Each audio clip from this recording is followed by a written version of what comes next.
आप सुन रहे हैं विविध भारती राष्ट्रीय सेवा, देश की सुरीली धड़कन। सखी सहेली, ये कार्यक्रम आप सुनेंगे बस थोड़ी ही देर में।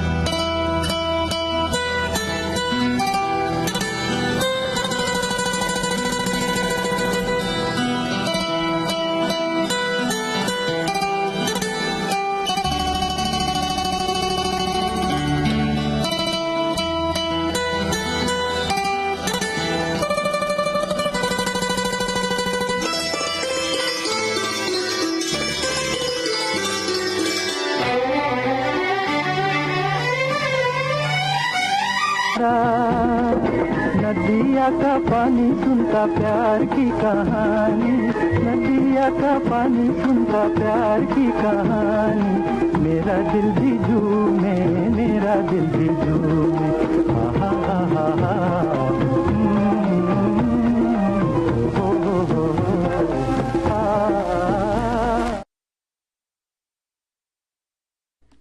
इस गाने के साथ ही आज का सदाबहार नगमे कार्यक्रम अब समाप्त होता है। आप सुन रहे हैं विविध भारती राष्ट्रीय सेवा, देश की सुरीली धड़कन। सखी सहेली, ये कार्यक्रम आप सुनेंगे बस थोड़ी ही देर में।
सखी सहेली।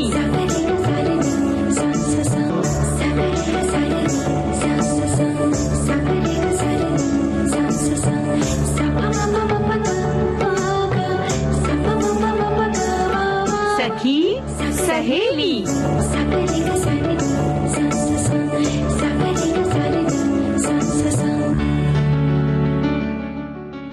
सखी सहेली कार्यक्रम सुनने वाली सभी सखियों और सखाओं को मंदाकिनी जोशी और आरती श्रीवास्तव का प्यार भरा नमस्कार। कैसी हो आरती? बिल्कुल ठीक हूँ मंदाकिनी जी, और आपको देख के लग रहा है कि मतलब मौसम सुहावना सुहावना सा हो गया है।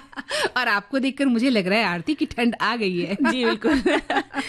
और कई जगहों पे तो अभी अच्छी खासी ठंड पड़ने लगी है ना? बिल्कुल। यहाँ पे महाराष्ट्र की बात अलग है, खैर यहाँ तो इतना नहीं पड़ता, लेकिन बाकी जगहों पे अच्छी खासी ठंड होने लगी है। बिल्कुल। और लोगों ने स्वेटर निकाल लिए हैं, रजाइयां भी निकाल ली हैं, कंबल निकाल लिए हैं, और दिन की धूप भी, हल्की जो गुनगुनी धूप है उसको वो लेना भी सीख रहे हैं, सेवा ले रहे हैं, धूप का सेवन जो है करने लग गए हैं।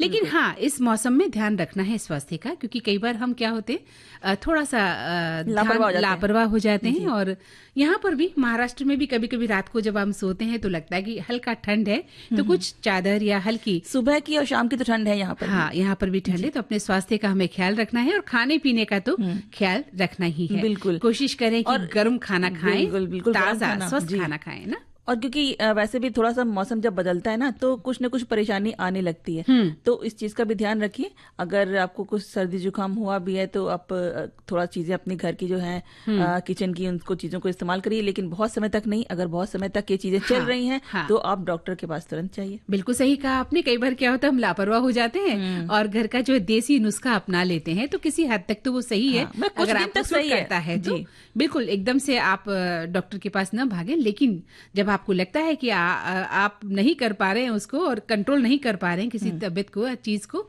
तो फिर डॉक्टर के पास जाएं और उचित दवा लेना चाहिए। वैसे तो बच्चों की खासतौर से आपको चिंता करने की जरूरत है, उनके लिए किसी तरह का कोई नुस्खा नहीं अपनाएं। अगर बच्चे बीमार होते हैं इस मौसम में तो उन्हें डॉक्टर के पास लेकर जाएं और उचित इलाज करवाएं। जी, और आज हम बता देते हैं अपने श्रोताओं को कि आज हम किन किन विषयों पर बात करने वाले हैं। बताइए। तो आज हम बात करेंगे, आज दिन है मोक्षदा एकादशी का, और जिसे हम गीता जयंती के रूप में मनाते हैं। और साथ ही हम बात करेंगे सखी विशेष में महिला खिलाड़ी को हम लेकर आते हैं। तो आज हम लेकर आए हैं मेहुली घोष को, जो निशानेबाजी की खिलाड़ी है। और हम बात करेंगे आत्म केंद्रित किस तरह से बना रहा है हमें सोशल मीडिया। हाँ, और मेरा जो सबसे जो फेवरेट वाला सेगमेंट रहता है वो तो आपको जानती है ना, व्यंजन। बिल्कुल।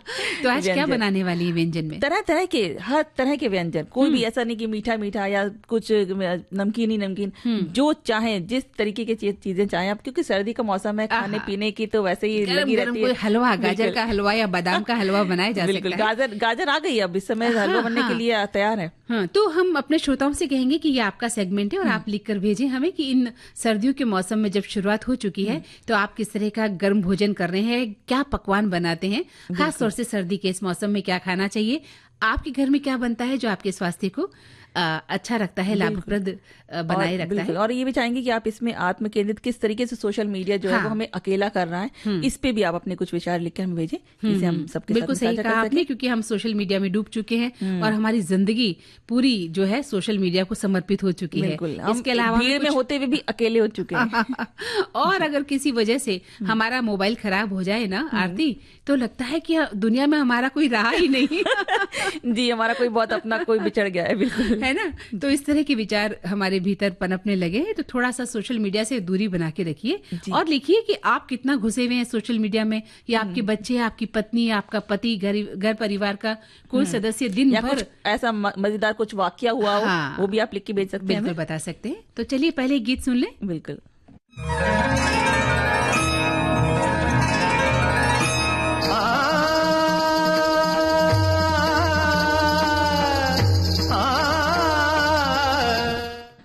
और हाँ आरती, एक बात तो तुम भूल ही गई हो, आज 1 दिसंबर है, यानी विश्व एड्स दिवस। जी हाँ, इस पर भी हम बातचीत करेंगे। हमारे श्रोता भी कुछ बताना चाहते हैं तो बता सकते हैं। बोले तो बांसुरी कहीं बजती सुनाई दे, ऐसा बदन की कृष्ण का मंदिर दिखाई दे। बोले तो बांसुरी कहीं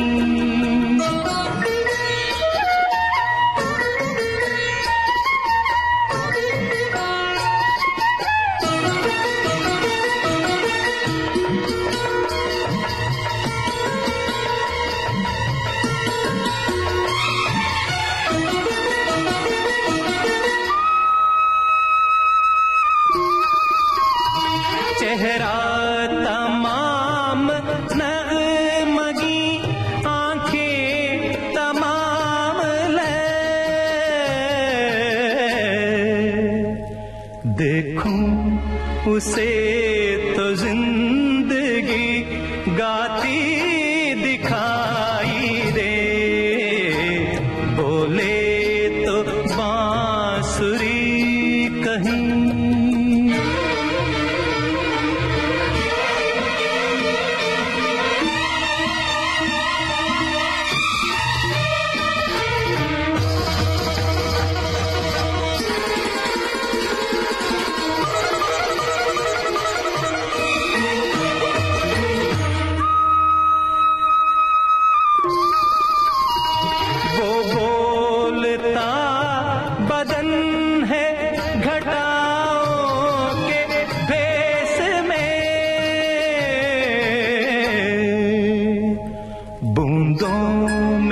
उसका लहजा खनकता सुनाई दे।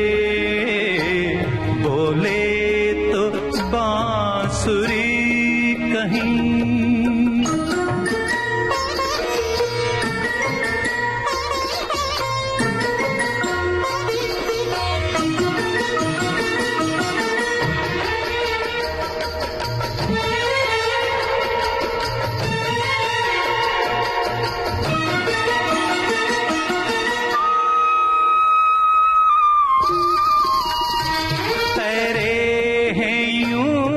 निगाह में परछाई आपकी,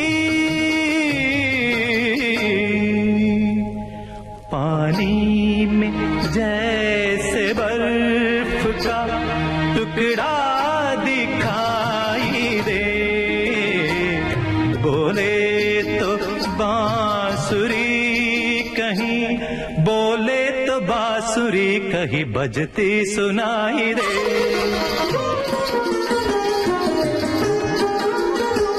ऐसा बदन की कृष्ण का मंदिर दिखाई दे,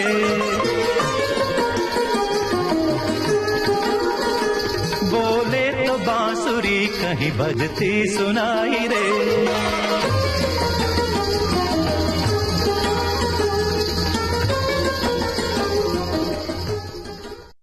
हाँ, तो आरती आपने बताया था कि आज बहुत महत्वपूर्ण दिवस है, मोक्षदा एकादशी, जिसे हम गीता जयंती के नाम से जानते हैं। तो बताइए अपने श्रोताओं को कि क्या है आज के दिन की खासियत।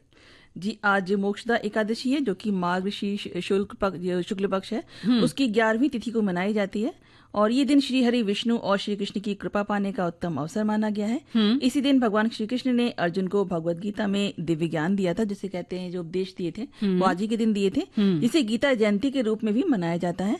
मान्यता है कि मोक्षदा एकादशी व्रत करने से मोक्ष की प्राप्ति होती है और पूर्वजों को मुक्ति मिलती है। जी, और वैसे देखा जाए तो भगवत गीता के उपदेशों में जो है कर्म की बात, भक्ति की बात और ज्ञान के माध्यम से मोक्ष का मार्ग जो है वो बताया भी गया है। और आरती, ये ग्रंथ न केवल धार्मिक दृष्टि से बल्कि जीवन जीने की कला के रूप में भी बहुत महत्वपूर्ण माना गया है ना। गीता का पाठ जब हम करते हैं तो जीवन में क्या आती है? पॉजिटिविटी, यानी सकारात्मकता। और ये दिन जो है श्री कृष्ण के उपदेशों को याद करने का और उनके मार्गदर्शन में जीवन जीने का एक खास दिन है, जो हमें प्रेरणा देता है कि किस तरह से जीवन को जिया जा सकता है। बिल्कुल। और हमारे श्रोता भी इसके बारे में बहुत कुछ लिख रहे हैं। तो एक हमारे श्रोता हैं जो लिखते हैं कि भगवान श्री कृष्ण ने अर्जुन को महाभारत के युद्ध से पहले दो सेनाओं के बीच अपना रथ लेकर बताया, जो ज्ञान दिया था उन्हें कि कर्ता अकर्ता, पाप पुण्य, धर्म अधर्म का फल क्या है। इस संसार के सभी प्रश्नों का जो उत्तर था वो अर्जुन ने उनसे मांगा था, तो उन्हें दिया था। तो इसको लिखा गया है इस भगवत गीता में, तो इसी के लिए आज हम मनाते हैं इस चीज को। बिल्कुल। हमारे एक श्रोता लिखते हैं कि मार्गशीर्ष शुक्ल एकादशी को मोक्षदा एकादशी और गीता जयंती एक साथ मनाई जाती है। मोक्षदा एकादशी भगवान विष्णु को समर्पित दिन है और जो है कि मोक्ष प्रदान करता है, ऐसा माना जाता है। और गीता जयंती वो दिन है जब भगवान मोक्षदा एकादशी भगवान विष्णु को समर्पित है।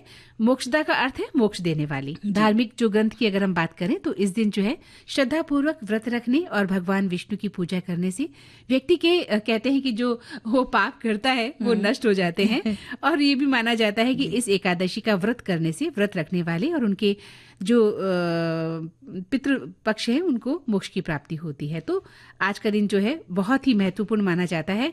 कहते हैं कि कृष्ण ने अर्जुन को श्रीमद् भगवत गीता का उपदेश दिया था और इन दोनों पर्वों को एक साथ आना बहुत ही दुर्लभ माना जाता है। जी, और बहुत सी चीजें लिखी हैं, बहुत सी बातें लिखी हैं। तो इनसे पहले हम एक गीत क्यों ना सुन लें? बिल्कुल, गीत सुन लें, लेकिन एक बहुत ही प्यारा संदेश हमारे एक श्रोता ने लिखा है। आप कहें तो मैं उसे पढ़ के बिल्कुल बिल्कुल बताइए। वो लिखते हैं कि भगवान श्री कृष्ण ने अर्जुन जी को महाभारत के युद्ध से पहले दो सेनाओं के बीच अपना रथ लेकर बताया, जो ज्ञान दिया। कर्ता अकर्ता, पाप पुण्य, धर्म अधर्म का फल क्या है, और इस संसार के सभी प्रश्न अर्जुन ने किए, उनका उत्तर दिया और उसका यथार्थ उत्तर उन्होंने दिया। भगवत गीता के नाम से महर्षि व्यास जी ने भी अपने कलम से लिखा कि प्रथम प्रश्न धृतराष्ट्र ने संजय से पूछा कि मेरे 100 पुत्रों, मेरे भाई पांडु के पुत्रों और अन्य योद्धाओं के बारे में उन्होंने सवाल किया। तब संजय ने अपनी निरावरण दृष्टि से सभी हकीकतें सुनाई। तो इस तरह से बहुत सारी बातें हमारे श्रोता लिख रहे हैं आज के खास दिवस पर। जी,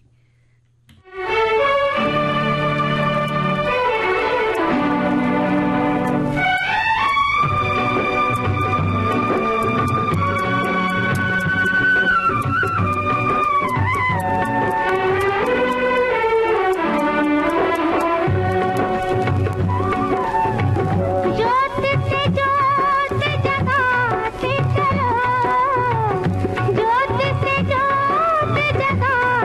चलो।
आलस भरी सुबह जैसे चाय में घुल जाए चीनी। देखो जी बहार आई, बाहों में खिली कलियां। आपके जीवन में घोलते हैं संगीत, भूले बिसरे गीत। मैं तेरा राग तू मेरी रागनी। गुजरे दौर की आवाजें, धुनों की अनूठी परवाज,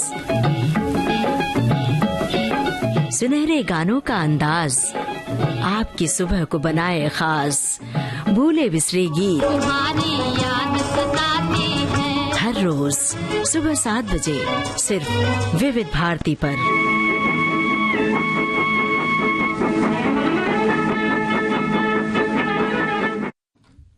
और मंदाकिनी जी, अब समय हो गया हम महिला खिलाड़ी के बारे में बात कर लें। हाँ हाँ बिल्कुल। आज हम लेकर आए हैं मेहुली घोष को, जो कि निशानेबाजी की खिलाड़ी हैं। और 20 नवंबर 2000 को जन्मी मेहुली घोष एक भारतीय निशानेबाज हैं। मेहुली को निशानेबाजी के प्रति तब जिज्ञासा हुई जब 2008 में अभिनव बिंद्रा ने भारत के लिए पहला व्यक्तिगत ओलंपिक स्वर्ण पदक जीता। साथ ही वो एक पूर्व जूनियर विश्व रिकॉर्ड धारक हैं। बिल्कुल सही कहा आपने। और 13 साल की उम्र तक वो हिंदी जासूसी टीवी शो CID से बहुत प्रभावित रहती थी, ऐसा हमने उनके बारे में पढ़ा। लेकिन अभिनव बिंद्रा के पदक जीतने के बाद वो इस खेल के प्रति बहुत आकर्षित हो गई। और घोष ने इस खेल में अपनी शुरुआत के बारे में कहा कि जब मुझे पता चला कि ये एक ओलंपिक खेल है तो मेरी दिलचस्पी और बढ़ गई, और मुझे पता चला कि मेरे घर के पास एक क्लब है तो मैं वहां गई और कुछ शॉट लगाए और मुझे अच्छा लगा। मैं बस और कुछ और करना चाहती थी। और मतलब उन्होंने ना, जैसे बच्चों ने कि अगर कोई चीज देखी तो उससे प्रभावित हो जाते हैं, तो हमें अगर क्रिकेट खेल रहा है तो हमें क्रिकेटर बनना है। बैडमिंटन खेल रहे तो हमें ये चीज, मतलब जो चीज देखते हैं, अगर कोई टीवी में भी देख रहे होते हैं तो वैसे ही करना चाहते हैं ना। तो उसी तरह से कुछ था।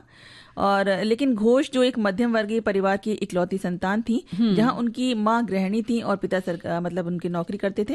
उन्हें अपने माता पिता को खेल में शामिल होने की अनुमति देने के लिए राजी करना पड़ा। जब उन्होंने ओलंपिक निशानेबाज बनने की अपनी इच्छा उनके सामने रखी तो उनके माता पिता को थोड़ा आश्चर्य हुआ। बिल्कुल। और घोष ने कहा कि मुझे राइफल शूटिंग में हाथ आजमाने के लिए थोड़ा सा समय लगा उन्हें मनाने में, क्योंकि ये एक बहुत ही महंगा शौक था। और लेकिन जब उन्होंने अपने माता पिता को बताया कि मैं इसे गंभीरता से करना चाहती हूँ और मेरी रुचि इसमें है, तो उन्होंने कहा ठीक है, अगर यही तुम्हारा सपना है तो तुम्हें कोशिश करनी ही होगी। बिल्कुल। और अपने करियर के शुरुआती दौर में जब एक दुर्भाग्यपूर्ण घटना ने उनकी खेल जीवन पर बुरा असर डाला, जब उन्हें 2015 में शूटिंग से निलंबित कर दिया गया था, उस दुर्घटना से उबरना मुश्किल था। लेकिन फिर उनके परिवार के सहयोग और खेल के प्रति प्रेम ने उन्हें इससे उबरने और आगे बढ़ने में मदद की। और घोष ने 2015 की अगर हम बात करें आरती, तो कोलकाता में ओलंपियन जयदीप कर्माकर की एकेडमी में दाखिला ले लिया और 2021 तक वहां प्रशिक्षण भी उन्होंने लिया। और मेहुली को कुछ आर्थिक तंगी से भी जूझना पड़ा इस दौरान, लेकिन उसका परिवार उसके साथ खड़ा रहा। उसकी मां बताती है कि हमें उसके कई खर्चों को पूरा करने के लिए कर्ज तक लेना पड़ा था। जी। और बाद में मेहुली ने विभाषण गांगुली की देख रेख में प्रशिक्षण प्राप्त किया। मेहुली की मेहनत रंग लाई और वो नेशनल शूटिंग चैंपियनशिप में गोल्ड मेडल जीतने में कामयाब रही। मैक्सिको के ग्वाडलहारा में हुए ISSF विश्व कप में 2 कांस्य पदक जीतकर मेहुली घोष भारतीय निशानेबाजी के क्षितिज पर एक नए सितारे के रूप में उभरी। और 123 प्रतियोगियों के बीच वे चेक गणराज्य में आयोजित 2018 जूनियर निशानेबाजी प्रतियोगिता के फाइनल में पहुंचने वाली एकमात्र भारतीय निशानेबाज थी। इंटरनेशनल शूटिंग स्पोर्ट फेडरेशन था, यानी ISSF, उसके अनुसार उनका एशिया में तीसरा और विश्व में 6ठा स्थान था। और 2017 में जापान में एशियाई एयरगन चैंपियनशिप में भी उन्होंने गोल्ड मेडल जीता था। जी। और उन्होंने राष्ट्रीय चैंपियनशिप में 2 स्वर्ण पदक और 7 रजत पदक प्राप्त किए। और 2017 की नेशनल चैंपियनशिप में मेहुली ने 8 स्वर्ण और 3 कांस्य पदक जीते और उन्हें सर्वश्रेष्ठ निशानेबाज का पुरस्कार दिया गया। 2018 मार्च में वो मैक्सिको में ISSF विश्व कप में 2 विश्व कप पदक जीतने वाली भारत की सबसे कम उम्र की प्रतियोगियों में से एक बन गई। उन्होंने वहां जीतने के रास्ते में एक जूनियर वर्ल्ड रिकॉर्ड भी बनाया। और इसके अलावा अगर 2019 की बात करें तो ISSF जूनियर विश्व कप में उन्होंने रजत पदक भी जीता। और 2019 में ही दक्षिण एशियाई खेल काठमांडू में उन्होंने गोल्ड मेडल जीता, स्वर्ण पदक जीता। 2019 एशियाई चैंपियनशिप यानी जूनियर जो ताइवान में कांस्य पदक उनको मिला। 2018 में ओलंपिक खेल हुआ था ब्यूनस आयर्स में, उसमें उन्होंने गोल्ड मेडल के साथ रजत पदक जीता, यानी सिल्वर मेडल जीता। और 2018 में ISSF में उन्होंने कांस्य पदक जीता था। जी। और 2018 राष्ट्रमंडल खेल में गोल्ड कोस्ट में रजत पदक और 2017 एशियाई चैंपियनशिप युवा वाको सिटी स्वर्ण पदक जीता उन्होंने। और 2016 राष्ट्रीय शूटिंग चैंपियनशिप पुणे में 2 स्वर्ण पदक और 7 रजत पदक जीते। और साथ ही 2019 ISSF जूनियर विश्व कप में उन्होंने कांस्य पदक जीता। 2018 विश्व कप ग्वाडलजारा कांस्य पदक जीता उन्होंने। और 2023 में ISSF विश्व चैंपियनशिप में उन्होंने कांस्य पदक जीता। बिल्कुल, बहुत सारे पदक उन्होंने जीते हैं। और बाकू की अगर बात करें तो 2023 में विश्व चैंपियनशिप में कांस्य पदक और 10 मीटर एयर राइफल टीम स्पर्धा में स्वर्ण पदक उन्होंने जीता था। और हांगझोउ में 2023 की अगर हम बात करें तो एशियाई खेलों में महिला टीम की 10 मीटर जो एयर राइफल में उन्होंने जो है सिल्वर मेडल जीता था, रजत पदक जीता था। इन्होंने मतलब ढेर सारे पदक जीते हैं जी, देश लेकिन के लिए। इसके पीछे कितनी मेहनत थी ना आरती। बिल्कुल। कोई भी पदक तभी प्राप्त होता है, कितनी मेहनत की होगी उसने, है ना। उन्होंने कितनी मेहनत करके पूरा अपना ये समर्पण देना मुकाम, पड़ता है किसी भी खेल में आपको। जो बिल्कुल, खेल हो या कोई भी दुनिया हो, पढ़ाई की दुनिया हो, खेल की दुनिया हो, कोई भी आपका या आर्ट की लाइन हो, कोई भी आपकी लाइन हो सकती है, लेकिन अथक प्रयास जो है ना, अथाह मेहनत आपको करनी होती है, उसके बाद ही कोई मुकाम हासिल होता है। तभी आपकी तारीफें करते हैं लोग। हाँ, तभी तो तारीफ होती है। तो एक गीत सुन ले। बिल्कुल सुनते हैं।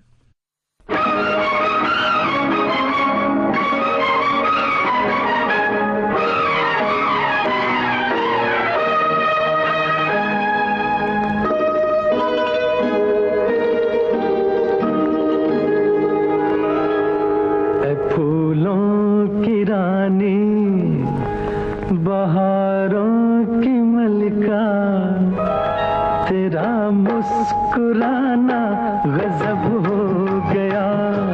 फूलों की रानी, बहारों की मलिका, तेरा मुस्कुराना गजब हो गया। न दिल होश में है, न हम होश में है, नजर का मिलाना गजब हो गया।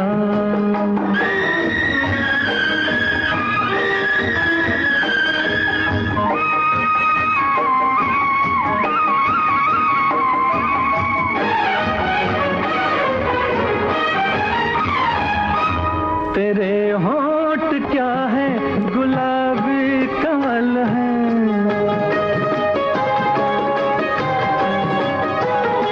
ये दो पत्तियां प्यार की एक गजल है।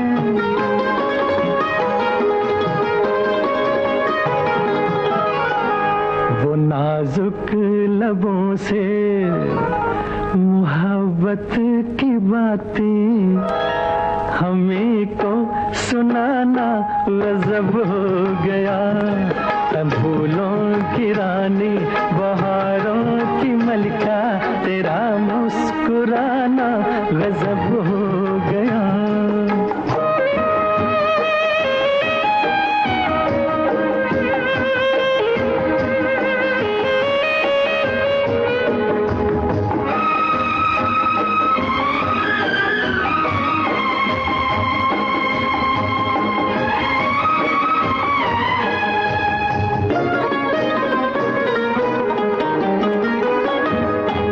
कभी खुल के मिलना, कभी खुद झिझकना,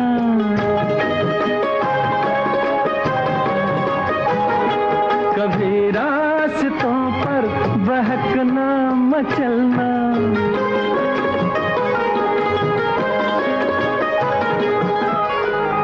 ये पलकों की चिलमन उठा कर गिराना, गिरा कर उठाना गजब हो गया।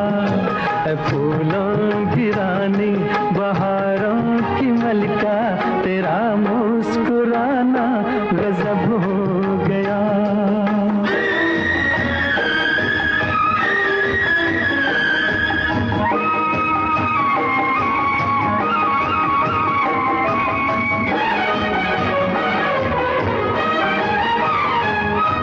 फिजाओं में ठंडक घटावर जवानी,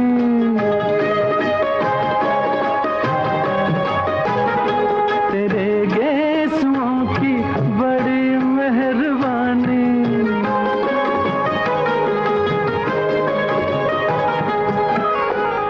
हर एक पेच में सैकड़ों में कद हैं, तेरा लड़खड़ाना गजब हो गया।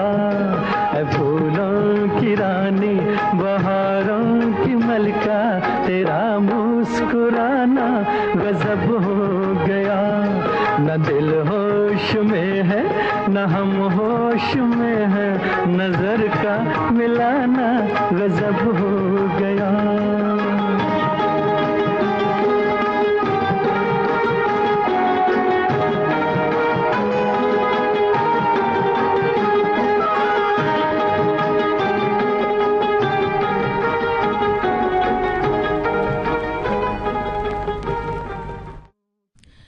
हाँ, तो मंदाकिनी मैम जी, आज विश्व एड्स दिवस भी है। बिल्कुल, आज 1 दिसंबर है और आज हम ये खास दिन मनाते हैं और इसका जो मुख्य उद्देश्य है वो है HIV यानी एड्स के बारे में लोगों के मन में जागरूकता बढ़ाना है।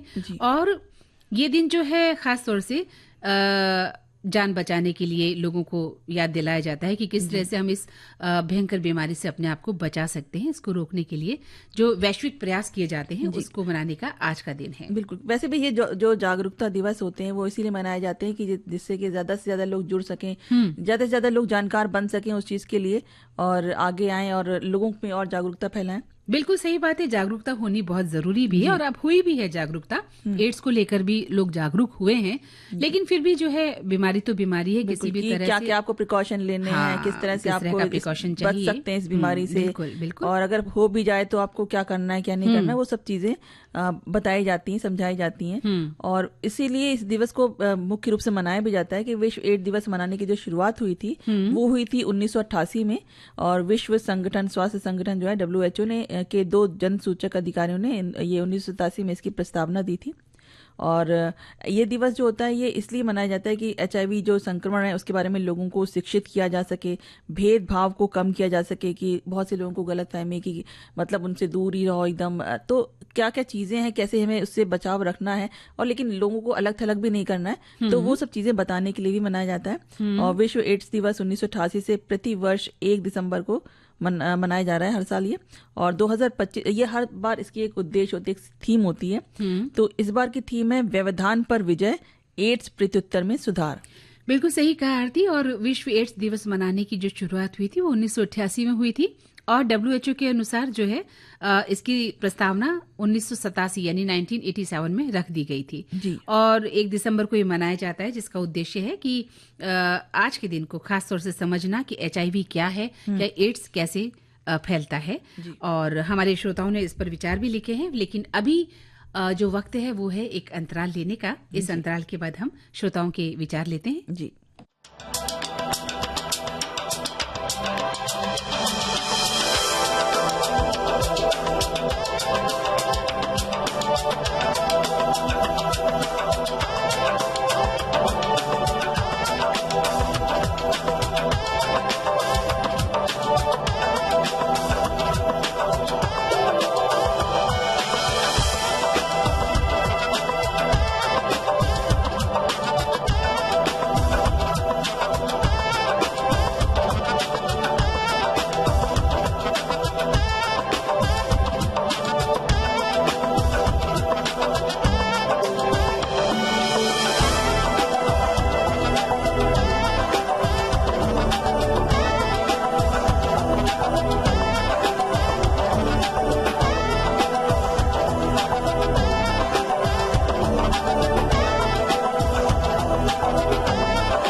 इस अंतराल के बाद सभी सुनने वालों का तहे दिल से स्वागत है। हाँ, तो आरती क्या बात कर रहे थे हम?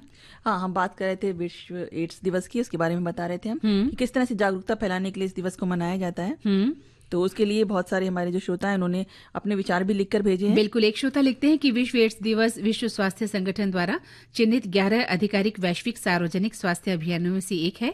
साथ ही विश्व स्वास्थ्य दिवस, विश्व रक्तदाता दिवस, विश्व टीकाकरण सप्ताह, विश्व तपेदिक दिवस, विश्व तंबाकू निषेध दिवस, विश्व मलेरिया दिवस, विश्व हेपेटाइटिस दिवस और विश्व रोगाणुरोधी जागरूकता सप्ताह, विश्व रोगी सुरक्षा दिवस, ये सभी मनाए जाते हैं, है ना? हाँ। जी। और एक श्रोता है जो लिखते हैं कि हर साल 1 दिसंबर को विश्व एड्स दिवस मनाया जाता है, जो हमें याद दिलाता है कि HIV आज भी एक वैश्विक चुनौती है और 2025 की थीम बाधाओं पर विजय एड्स प्रतिक्रिया में बदलाव है। इस बदलाव की सबसे जरूरी कड़ी है HIV की शुरुआती पहचान और समय पर उसका इलाज शुरू हो जाना। बिल्कुल सही कहा।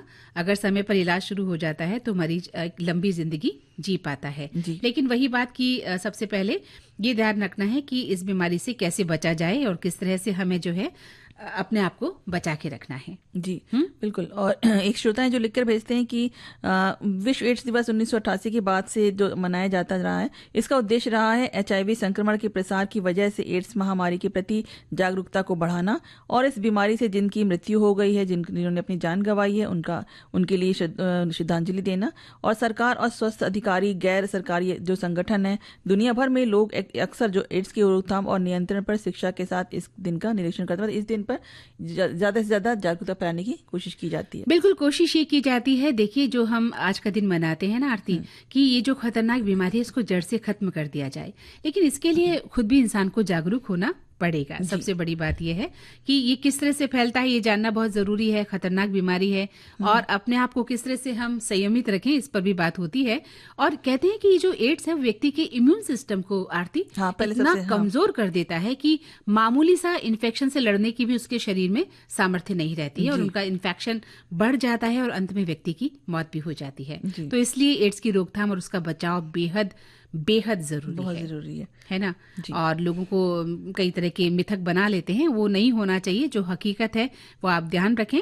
आपको किस तरह से रहना है, किस तरह से अपने आप को बचा के रखना है।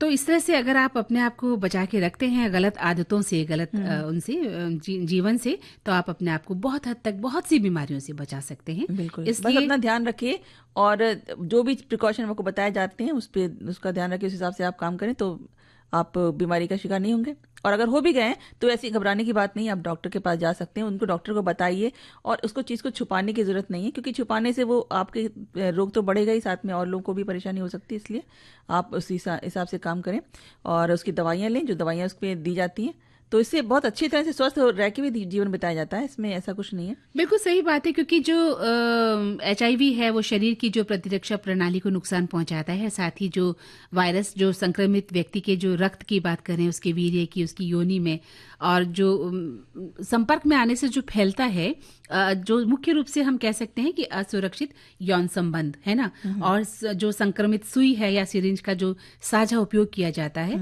या एक संक्रमित माँ से जो है बच्चे को संक्रमण फैल सकता है। अगर माँ एड्स पीड़ित है या HIV पीड़ित है तो उसे ध्यान रखना होगा और डॉक्टर की सलाह के अनुसार ही अपने जीवन को रखना होगा और बच्चे के साथ किस तरह से उन्हें दूध पिलाना है, क्या करना है, क्योंकि ये चीजें बहुत ज्यादा जरूरी है। और असुरक्षित जो यौन संबंध हम मनाते हैं उसे बहुत बड़ा ये जोखिम बढ़ाने वाला काम है। तो अपने आप को बचा के रखें।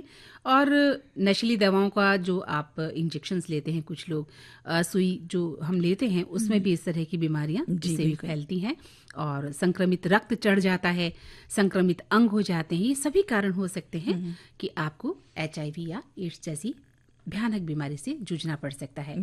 तो सबसे बड़ी बात कि बचाव में ही सुरक्षा है। बिल्कुल। मेरे तुम्हारे बीच में अब तो ना पर्वत ना सागर, इस दिन रहे ख्यालों में तुम अब हो जाओ जागर। अब आन मिलो सजना, अब आन मिलो सजना, सजना मेरे तुम्हारे बीच में अब तो ना पर्वत ना सागर, इस दिन रहे ख्यालों में तुम अब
तो आरती, आज हम एक विषय पर बात करने वाले हैं कि आत्म केंद्रित बना हमारा सोशल मीडिया। बिल्कुल। हम सोशल मीडिया में इतने केंद्रित हो गए हैं कि आत्म केंद्रित हो गए हैं और हमें दुनिया जहान की भी जो है परवाह नहीं रहती है। क्योंकि हम पूरे समय सेल्फ ब्रांडिंग पे लगे रहते हैं। सोशल मीडिया पे अपनी फोटो डालेंगे, उसके बाद फोटो डालने के बाद वेट करते रहते हैं कि अब इस पे कितने कमेंट आए, इस पे कितने लाइक कितने लोगों ने लाइक कर दिया है, क्या क्या विचार लिखे हैं, किसने हमें खूबसूरत कहा है, किसने हमें क्या कहा है ना। किसने हमारी बुराई करी है। हम अपनी फोटोज डालते हैं तरह तरह की और वाकई सुनना चाहते हैं कि हम बहुत खूबसूरत हैं या खूबसूरत लग रहे हैं। अब हकीकत में हम कैसे होते हैं ये तो हमें ही पता होता है। बिल्कुल। तो आज की जो अति व्यस्त जीवन शैली है युवा पीढ़ी को तेजी से आत्म केंद्रित बना रही है और ये सामाजिक बदलाव का दौर तो है, लेकिन मोबाइल और इंटरनेट ने जहां एक और संपर्क का दायरा विस्तृत किया है, वहीं दूसरी ओर इसकी वजह से लोग अकेले और आत्म केंद्रित भी हो गए हैं। बिल्कुल। और सोशल नेटवर्किंग साइट्स के जरिए विदेश में तो दोस्त बना लेते हैं हम, लेकिन अपने ही घर में साथ रहने वाले माता पिता और भाई बहन का हालचाल पूछना भी भूल जाते हैं। बिल्कुल सही कह रहे हो आप। आजकल ज्यादातर युवा जो है सोशल नेटवर्किंग जो साइट्स हैं उनका इस्तेमाल तो करते ही हैं और इन साइट्स का बहुत ज्यादा उपयोग किया जाता है और इतना आत्म केंद्रित हो गए हैं कि अपने सिवा हमें कोई दूसरा दिखाई भी नहीं देता है। बिल्कुल। हर समय जैसे मैंने कहा, हमेशा हमें अपने लाइक्स और कमेंट्स की चिंता होती है। अपनी रील्स बनाते या तो फिर हम रील्स बनाने में बिजी रहते हैं हर समय, कभी कहीं जाके रील्स बना रहे हैं। और मंदाकिनी जी, मैंने देखा कई बार तो लोग परवाह भी नहीं करते कि बीच सड़क में रील्स बनाने लगते हैं। वाहन आ रहे हैं, जा रहे हैं, लोगों को परेशानी हो रही है, उससे उन्हें कोई लेना देना नहीं है, बस अपने रील्स बनाने में लगे रहते अभी हैं। ट्रेनों में भी हम देखते हैं कि लोग जो है ट्रेन के गेट पर खड़े हो जाते हैं या महाराष्ट्र में कई बार हम देखते हैं और रील्स बनाने लग जाते हैं। उन्हें ये नहीं पता होता कि हम गिर जाएंगे तो क्या होगा या इतनी भीड़ आ रही है, इसमें हम रील्स बना रही हैं। लड़कियां भी कई बार जो है डांस कर रही होती हैं और रील्स बना रही होती हैं। तो ठीक है, आपको अगर शौक है तो अपना घर परिवार और आसपास का वातावरण चुनना चाहिए, ना कि सार्वजनिक स्थान जहां पर लोग आ रहे हैं जा रहे हैं, आप बीच सड़क पर खड़े होकर रील्स बना रहे हैं या कोई ऐसी जगह जहां पर थोड़ा खतरनाक जगह भी होती है। वो एक चकाचौंध की दुनिया कह लीजिए, उससे वो एकदम इतने प्रभावित हो जाते हैं ना कि उनको लगता है कि अब हम ये रील्स बनाएंगे, ये डालेंगे, फिर तो हम पॉपुलर हो जाएंगे, है ना। बहुत सारे लोग हमें जानने लगेंगे। आरती, उस जगह का हम आनंद नहीं लेते हैं, हम रील्स बनाने में लगे रहते हैं। हमें लगता है घूमने भी जाते हैं ना, तो पूरा टाइम हमारे हाथ में सिर्फ फोन होता है और हम आसपास देख तो कुछ नहीं रहे होते। बस हम ये देख रहे होते हैं कि हम कहाँ पे फिट हो जाएं, जहाँ पे अपनी रील्स बना लें, फिर हम उसको सोशल मीडिया पे डाल दें। हमें सोशल मीडिया से वो रिएक्शन जो हमें चाहिए होते हैं उसकी हम ज्यादा परवाह करते हैं, बजाय इसके कि हम कहाँ घूमने आए हैं, वहाँ प्रकृति कैसी है या हम किस एनवायरनमेंट में आए हैं और कितनी खूबसूरत जगह है, इसका हम मजा लें, है ना, जहाँ आए हैं। तो वो तो हमारे भीतर होता नहीं है। बस यही होता है कि हम ज्यादा से ज्यादा हम खूबसूरत लगें, स्मार्ट लगें, डैशिंग लगें और लड़कियां सोचती हैं कि हम बिल्कुल नायिकाओं की तरह लगें, जहाँ हमें कहा जाए कि आप जस्ट लाइक उस हीरोइन की तरह लग रही हैं, वैसी लग रही हैं। और ये सब सुनने की हम आदी भी हो गए हैं थोड़ा, है ना। झूठ मत बोलना, तुम्हें भी लगता होगा जब अपनी फोटो किसी सोशल मीडिया में डालती हो और मैं उसमें लिख देती हूँ आरती सो क्यूट, और आप खुश होती होंगी जरूर। नहीं, बिल्कुल खुशी होती है, खुशी, उसमें कोई बात नहीं। लेकिन ये है कि एक निश्चित होना चाहिए, एक समय होना चाहिए कि ये नहीं कि हम हर समय उसमें ही लगे हुए हैं, है ना, कि हमें कोई भी इतना जरूरी काम है या कोई बात है या कुछ ऐसा है, उसको सबको छोड़ के अपने जो हमारे रियल लाइफ के जो फ्रेंड्स हैं, जो हमारे जो आमने सामने मिलते जुलते हैं, उन सबको हम भूल के बैठ गए और सिर्फ उसी में लगे हुए हैं, है ना। तो ये चीज गलत हो जाती है। हाँ, बिल्कुल सही कहा आपने। आप अपनी पढ़ाई को भी दरकिनार कर देते हैं, करियर को दरकिनार करते हुए इसी में लगे हम रहते हैं, खासतौर से युवा पीढ़ी। और युवा पीढ़ी क्यों, आजकल तो जिसे देखो लगभग हर उम्र का व्यक्ति जो है रील्स बनाने में लगा हुआ है या सोशल मीडिया पर। अगर आप अच्छी राइटिंग कर रहे हैं, आपके विचार हैं, आप वैचारिक आलेख लिखते हैं, तो एक अच्छी बात है कि आपने सोशल मीडिया को चुना अपने विचार लिखने के लिए। लेकिन लत नहीं होनी चाहिए, किसी तरह का नशा नहीं होना चाहिए, क्योंकि इसके कई सकारात्मक पॉजिटिव कॉर्नर हैं। लेकिन ठीक है, आपने कोई चीज भेजी, आपकी सूचना का तेजी से प्रसार हो जाएगा, लोग जाग जाएंगे आपके बारे में, आप लोगों को पहचान लेंगे, लोग आपको पहचानने लगेंगे। लेकिन इसके जो नेगेटिव जो इफेक्ट्स पड़ते हैं वो भी कम नहीं होते हैं, है ना। साइबर बुलिंग होती है, आपके मानसिक स्वास्थ्य पर बुरा असर पड़ता है। जैसे कि आप कम लाइक मिलते हैं तो हमें चिंता हो जाती है कि लोगों ने इतने कम लाइक क्यों दे दिए, हम अवसाद में भी डूब जाते हैं कई लोग तो, है ना। और गलत सूचनाओं का हम प्रचार प्रसार करने लग जाते हैं। और सच्चाई तो यह है कि हम उस आभासी दुनिया में इतना खो जाते हैं, वो दोस्त हमें इतने प्यारे लगते हैं आभासी, कि जो हमारे वास्तविक जीवन के दोस्त हैं, जो हमारे अपने लोग हैं, उस दुनिया में तो हम शामिल ही नहीं बिल्कुल, होते। वास्तविक और वो दुनिया से एकदम काल्पनिक कटने दुनिया अलग हमें थलग होने को लगते हैं। वो हमें अच्छी लगती है, काल्पनिक दुनिया। पता नहीं वो कौन होते हैं, क्या होते हैं, लेकिन वो हमें बहुत अच्छे लगते हैं दोस्त, जी, है ना। बिल्कुल। तो लगातार जो आने वाले अलर्ट हैं, नोटिफिकेशंस हैं, वो हमारी एकाग्रता पर भी बुरा प्रभाव डालते हैं। आप मान के चलिए जैसे ही कोई नोटिफिकेशन आता है हम तुरंत मोबाइल पकड़ते हैं, हाँ, बिल्कुल। है ना। और बच्चे तो घर में आप देखिए, घर में जो छोटे बच्चे हैं ना, तुरंत मोबाइल खोलते हैं, अरे क्या आ गया, अरे जी। क्या आ गया। उसमें ये लगे रहते हैं। मतलब इतने छोटे छोटे बच्चे हैं, उनको अपनी पढ़ाई की तरफ ध्यान देना चाहिए, हाँ। बाहर खेलना चाहिए, तो बाहर खेलना बंद कर तो चुके हैं। बिल्कुल वो भी भूल अपना गए फोन पकड़े हैं, बैठे वो रहते हैं जानते ही पूरे नहीं टाइम। बाहर खेलना क्या होता है। जो हमारा बचपन था ना आरती, जब हम मिट्टी में खेला करते थे, पैर मिट्टी से सने होते थे और हम खूब खेल के घर में आते थे, हाथ पैर हमारी जो है माएं जो है हाथ पैर धुलाया करती थी, चलो हाथ पैर धो लो, बहुत खेल लिए हो, है ना। गिर पड़ के आते थे, चोट लग जाती थी घुटनों में, कोहनी में, और कोई चिंता नहीं होती थी। वो बच्चे तो आज जानते ही नहीं है। बच्चे सिर्फ मोबाइल में ही गेम खेलना जानते हैं कि क्या होता है पूरा गेम टाइम बस खेलना। उसी में लगे, और उसकी वजह से उनके मानसिक स्वास्थ्य पे तो बुरा असर पड़ ही रहा है। साथ ही वो इस तरह की अपराध के शिकार भी दुनिया बन में जाते चले हैं। जाते हैं। बिल्कुल सही कह रहे हो आप। तो तो जो तस्वीरें भी हम वहां पर देख रहे हैं वो इतनी फिल्टर्ड की हुई होती हैं, हमें लगता है कि अरे इतना खूबसूरत जीवन है, इतनी सुंदरता है दुनिया में।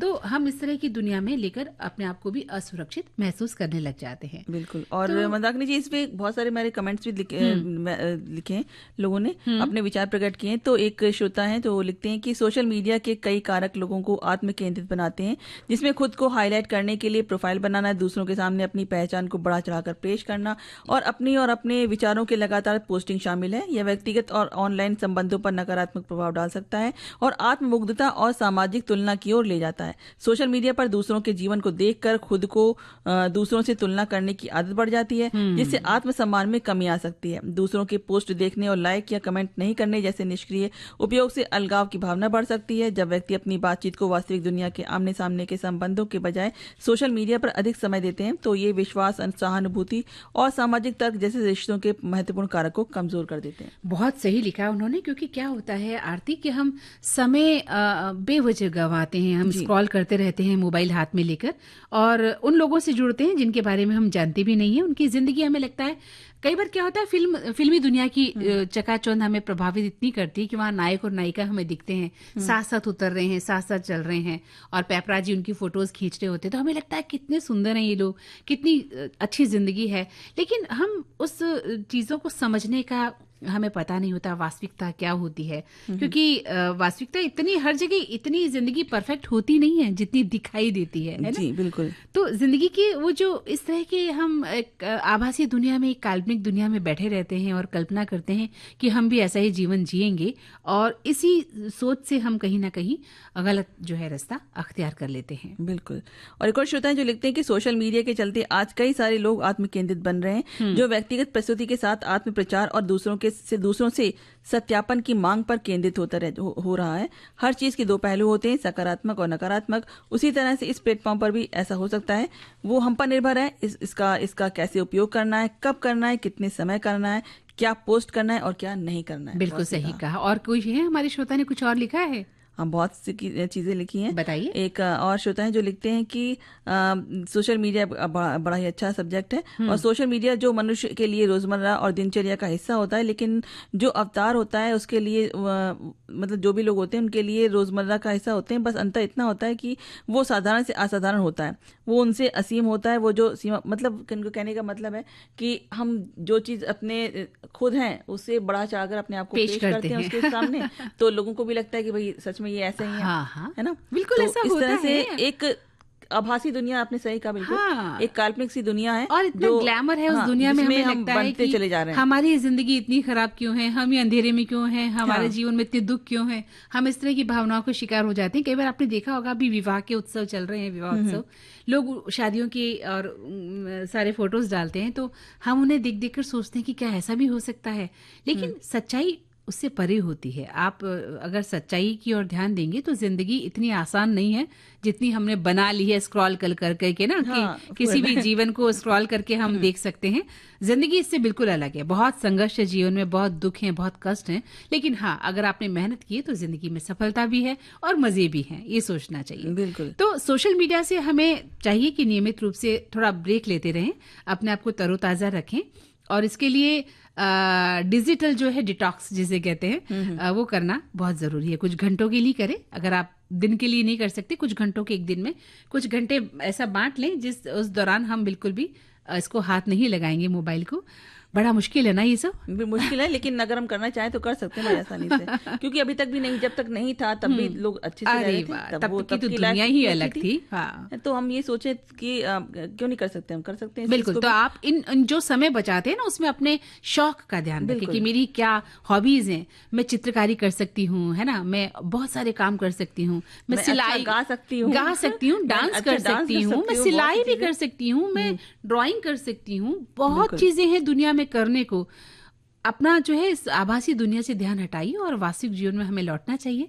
अपने माता पिता का ध्यान रखें, भाई बहनों का ध्यान रखें, है ना, अपने दोस्तों से मिलें, दुनिया की सैर करें। देखिए शॉपिंग करने निकल जाइए। हाँ, शॉपिंग करने निकल सकते हैं, अपनी पसंद की चीजें लाइए और नहीं, दुनिया की हकीकत से भी रूबरू होइए कि दुनिया में बहुत कुछ ऐसा है जो हमारी कल्पना से परे है। जैसे आप आभासी दुनिया में, ग्लैमर की आभासी दुनिया में विचरण करते हैं ना, वैसे ही और भी दुनिया है जहाँ बहुत संघर्ष है, बहुत संघर्ष है।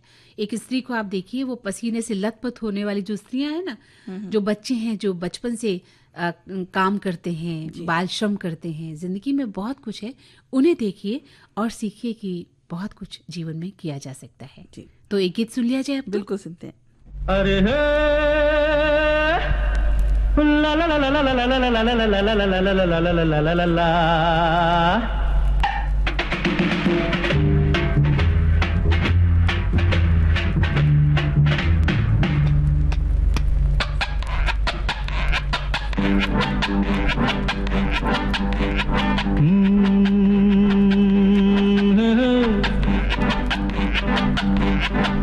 मेरे सामने वाली खिड़की में एक चांद का टुकड़ा रहता है। मेरे सामने वाली खिड़की में एक चांद का टुकड़ा रहता है। अफसोस ये है कि वो हमसे कुछ उखड़ा उखड़ा रहता है। मेरे सामने वाली खिड़की में एक चांद का टुकड़ा रहता है।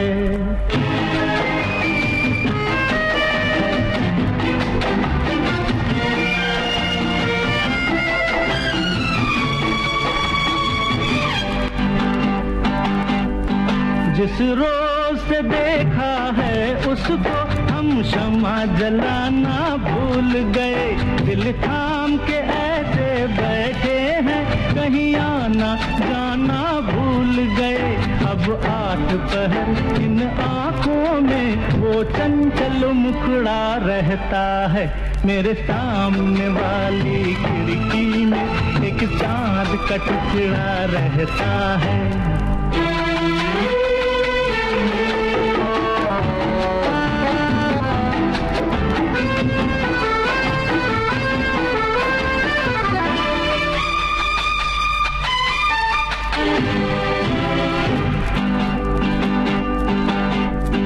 बरसात भी आकर चली गई, बादल भी गरज कर बरस गए। बरसात भी आकर चली गई, बादल भी गरज कर बरस गए। पर उसकी एक झलक को हम है हुस्न के मालिक तरस गए। कब प्यास बुझेगी आंखों की, दिन रात ये दुखड़ा रहता है। मेरे सामने वाली खिड़की में एक चांद का टुकड़ा रहता है। अफसोस ये है कि वो हमसे कुछ उखड़ा उखड़ा रहता है। मेरे सामने वाली खिड़की में एक चांद का टुकड़ा रहता है। हाँ तो आरती बताइए, क्या बताना चाह रही थी आप? कुछ कह रही थी अभी। जी हाँ, मैं आज एक चीज तो ये मैं बताना चाह रही थी। तो हम बताने जा रहे हैं अभी व्यंजन। अच्छा। व्यंजन के बारे में बताने जा रहे हैं, लेकिन उससे पहले एक बहुत ही एक अच्छा सा कमेंट मुझे दिख गया। बताइए। तो सोच रही हूँ बता दूं। बताइए। जी नेकी और पूछ पूछ। जी बिल्कुल। एक श्रोता है जो लिखते हैं कि एक वो जमाना था लैंडलाइन टेलीफोन का, वाया डोरी वाला एक टेलीफोन जो पूरे घर परिवार को एक डोर से बांध कर रखता था। आज है बिन डोरी वाले मोबाइल फोन का, जिसने एक ही परिवार में साथ होने के बावजूद भी एक दूसरे से दूरी बना रखी है।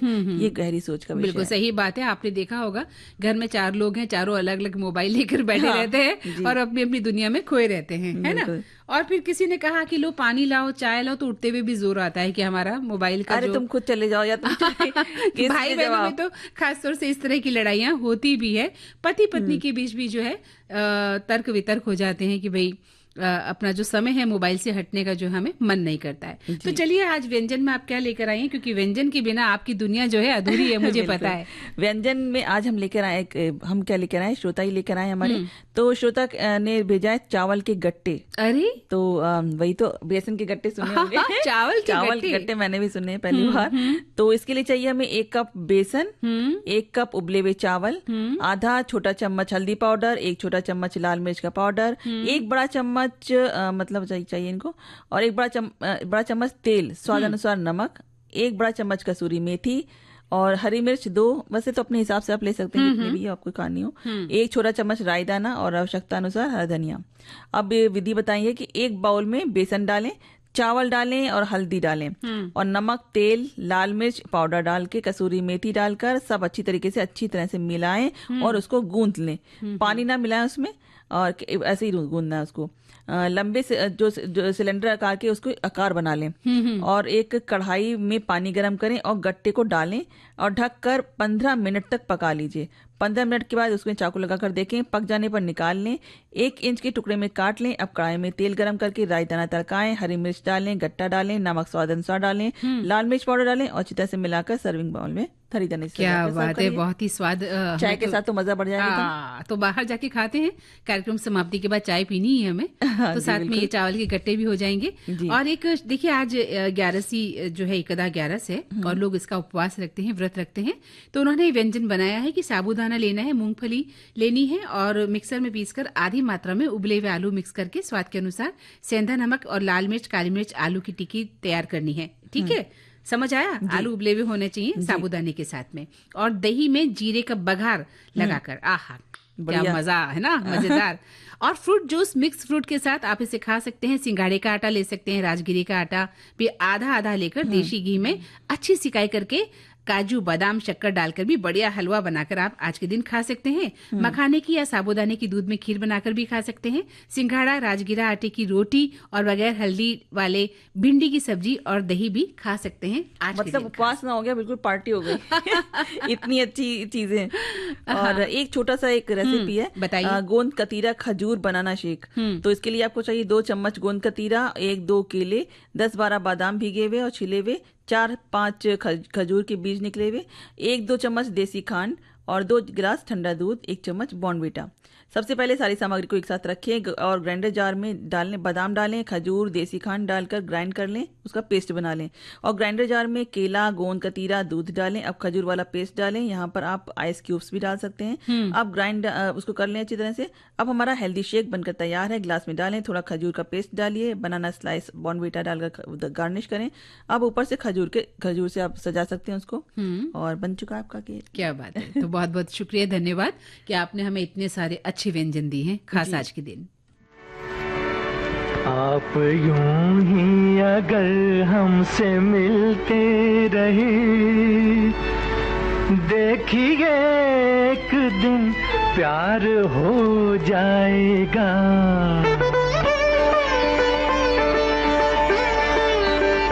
आप यूं ही अगर हमसे मिलते रहे, देखिए एक दिन प्यार हो जाएगा।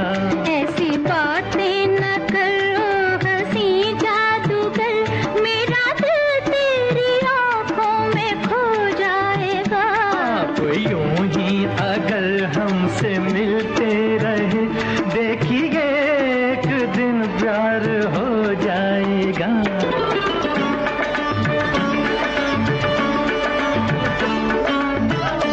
पीछे पीछे मेरे आप आती हैं क्यों?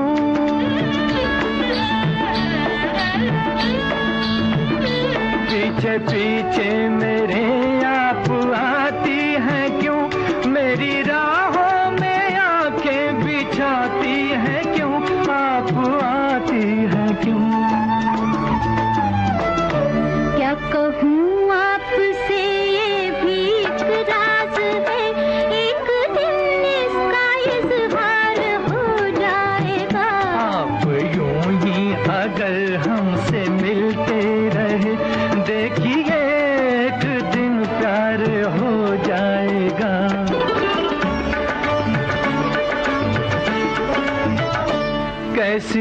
जादूगरी की अरे जादूगर।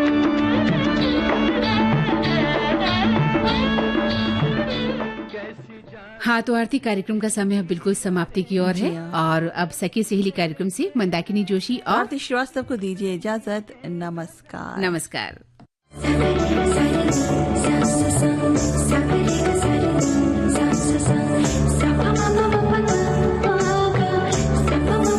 कार्यक्रम की प्रस्तुतकर्ता अनुश्री पाठक। आप सुन रहे हैं विविध भारती राष्ट्रीय सेवा, देश की सुरीली धड़कन। सखी सहेली, ये कार्यक्रम आप सुनेंगे बस थोड़ी ही देर में।